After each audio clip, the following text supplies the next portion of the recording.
जय श्री कृष्ण दोस्तों, राधे राधे। और चलिए हम गीता का पाठ करना 9 अध्याय सुनते हैं। और भाग हमारा 20वां है, क्योंकि छोटे छोटे भागों में मैं अपना गीता का पाठ सुना रही हूँ।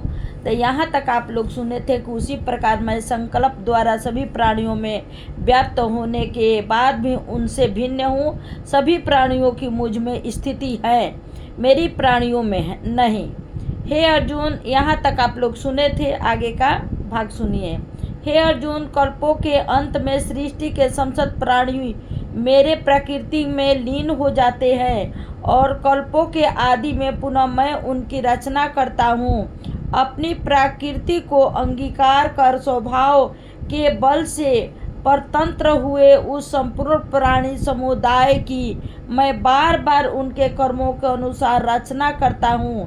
हे धनंजय, उन कर्मों में आसक्ति रहित तथा उदासीन के समान स्थिति मुझ परमात्मा को वे कर्म नहीं बांधते।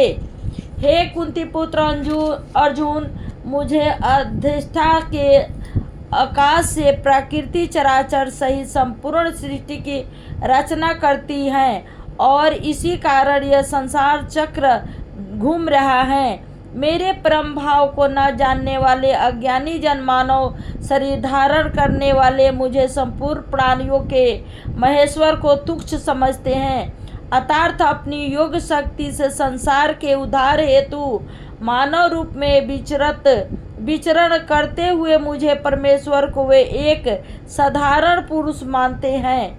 मैं समस्त प्राणियों का स्वामी हूँ। जो मुझे ऐसा नहीं जानते वो अज्ञानी जन व्यर्थ आशा, व्यर्थ कर्म तथा व्यर्थ ज्ञान वाले विपक्षिती चित्त से राक्षसी, असुरी और मोहिनी प्रकृति को ही धारण किए रहते हैं। हे पार्थ, दैवी प्रकृति के आश्रित महात्मा जन मुझे सभी प्राणियों का सनातन कारण और अविनाशी अक्षर स्वरूप जानकर अनन्य भाव से निरंतर मेरा भजन करते हैं। वे दृढ़ निश्चय वाले भक्त जन निरंतर मेरे नाम तथा गुणों का भजन कीर्तन करते हुए मुझे प्राप्त करने के लिए अत्यंत प्रयत्न करते रहते हैं। वे बारंबार मुझे प्रणाम करते हैं तथा सदा मेरे अध्याय से युक्त होकर अनन्य प्रेम से मेरी उपासना करते हैं।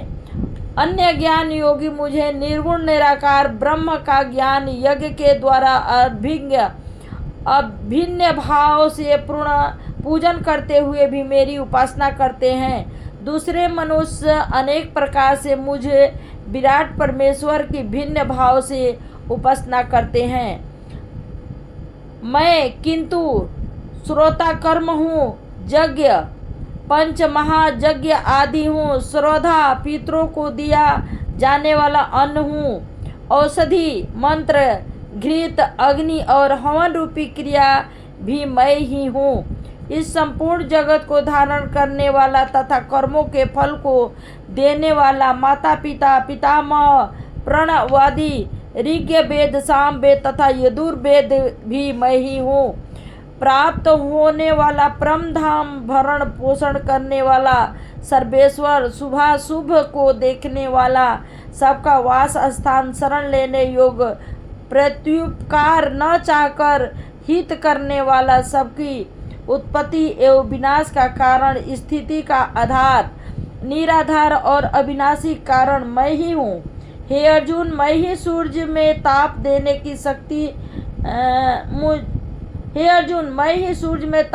की शक्ति हूँ। मैं ही वर्षा का आकर्षण करता हूँ और उसे बरसाता हूँ। मैं ही अमृत और मृत्यु हूँ तथा सत असत भी मैं ही हूँ।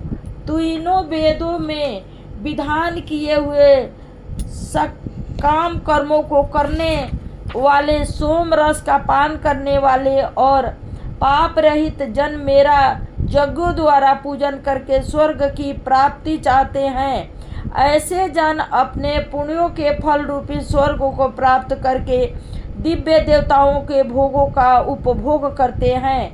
इस प्रकार के जन अलौकिक स्वर्ग के आनंद का उपभोग करते हुए जब उनके पुण्य क्षीण हो जाते हैं तो मृत्यु लोक को प्राप्त करते हैं। इस प्रकार स्वर्ग के साधन रूपी तीनों वेदों में बताए गए साकार कर्म का आश्रय लेने वाले और भोगों को कामना करने वाले बारंबार आवागमन को प्राप्त करते हैं।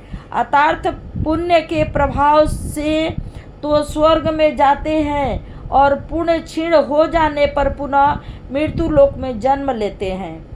जो मेरे जो अनन्य प्रेमी मुझे परमेश्वर का निरंतर चिंतन करते हुए निष्काम भाव से मेरा स्मरण करते हैं, उन नित्य निरंतर मेरा चिंतन करने वाले पुरुषों का योग मोक्ष मैं स्वयं ही प्राप्त करता हूँ। हे अर्जुन, श्रद्धा भाव से युक्त जो सकाम भक्ति यद्यपि अन्य देवताओं का पूजन करते हैं, वे भी वास्तव में मेरा ही पूजन करते हैं, किंतु वास्तव में उनका यह पूजन अज्ञान पूर्वक है। संपूर्ण यज्ञों का भोक्ता और स्वामी भी मैं ही हूँ, किंतु कुछ अज्ञानी जन मुझे परमेश्वर को तत्व से नहीं जानते, इसलिए वे बार बार पूर्व जन्म का शिकार होते हैं। देवताओं की पूजा करने वाले देवताओं को प्राप्त करते हैं, पितरों की पूजा करने वाले पितरों को प्राप्त करते हैं, प्राणियों की पूजा करने वाले केवल प्राणी को प्राप्त करते हैं और मेरी पूजा करने वाले भक्तजन मुझे ही प्राप्त करते हैं। यही कारण है कि मेरे भक्त का पूर्व जन्म नहीं होता। जो भक्त सप्रेम मुझे प्रेम पत्र फूल फल जल आदि समर्पित करता है, उसे शुद्ध बुद्धि निष्काम प्रेमी भक्त का प्रेम पूर्वक अर्पित किया हुआ वह पत्र पुष्प आदि मैं सगुण रूप से प्रकट होकर सप्रेम ग्रहण करता हूँ। हे अर्जुन, तुम जो कर्म करते हो, जो खाते हो, जो हवन करते हो, जो दान देते हो तथा जो तप करते हो, वह सब मुझ में ही अर्पित करो, जिसमें सभी कर्म मुझ भगवान को ही अर्पित होते हैं। इस प्रकार के संन्यास योग से युक्त मन वाले तुम शुभ फल रूपी कर्म के बंधन से मुक्त हो जाओगे और उनसे मुक्ति प्राप्त करके मुझे ही प्राप्त करोगे। मैं सभी प्राणियों में एक समान भाव से व्यापक हूँ, न कोई मेरा अप्रिय और न प्रिय, परंतु जो भक्तजन मेरा सप्रेम स्मरण करते हैं वह मुझ में और प्रत्यक्ष रूप से मैं ही उनमें प्रकट होता हूँ। यदि कोई अतिशय दुराचारी भी अनन्य भक्त भाव से मेरा भक्त होकर मुझे भजता है तो वह साधु मानने योग्य है, क्योंकि वास्तव में वह यथार्थ निश्चय वाला है।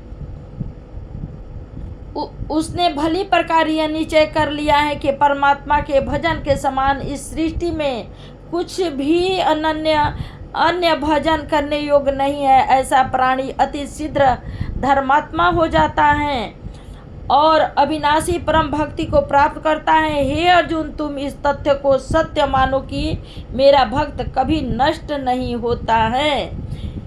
हे अर्जुन, यदि स्त्री वैष्णव शूद्र तथा पाप योनि से ग्रस्त चंडाल आदि भी मेरी शरण में आता है तो वह भी निश्चय ही भव बंधन से मुक्ति प्राप्त करता है। और इस बात का तो कहना ही क्या है, जो पुण्यशील ब्राह्मण तथा राजसी भक्त जन मेरी शरण ग्रहण करते हैं वे भी परम गति को प्राप्त होते हैं, अर्थात उन्हें भी मोक्ष की प्राप्ति होती है।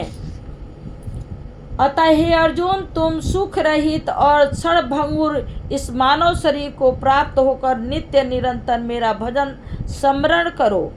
हे अर्जुन, तुम मन को मुझ में एकाग्र करो, मेरी भक्ति करो, मेरा पूजन करने वाले बनो तथा मुझे प्रणाम करो। इस प्रकार आत्मा को मुझ में नियुक्त करके मेरे प्राणाय होकर तुम मुझे सच्चिदानंद परम ब्रह्मा को ही प्राप्त करोगे। इति श्रीमद्भागवत गीता रूपी उपनिषद एवं ब्रह्मा विद्या तथा योग शास्त्र विधेयक श्री कृष्ण और अर्जुन के संवाद में राज विद्या राज गुरु योग नामक 9वां अध्याय। तो 9वां अध्याय का यहाँ ये था। अब आगे से 9वां अध्याय का महात्म क्या है ये मैं अगला भाग में आप लोगों को बताऊंगी। और हे पार्वती, शिवजी महाराज पार्वती से बोले, मैं तुम्हें श्री गीता जी के 9वें अध्याय का महात्मा बताता हूँ, तुम स्थिर होकर सुनो। पार्वती ने अपनी दृष्टि महादेव के प्रखर तेज पर व्याप्त मुखमंडल पर टिका दी। भोले शंकर ने गीता के 9वें अध्याय का महात्मा इस प्रकार कहना शुरू किया। नर्मदा नदी के तट पर प्राचीन काल में एक तक आप लोगों का ये गीता का ज्ञान सुनाई हूँ। अगले भाग दूसरे वीडियो में।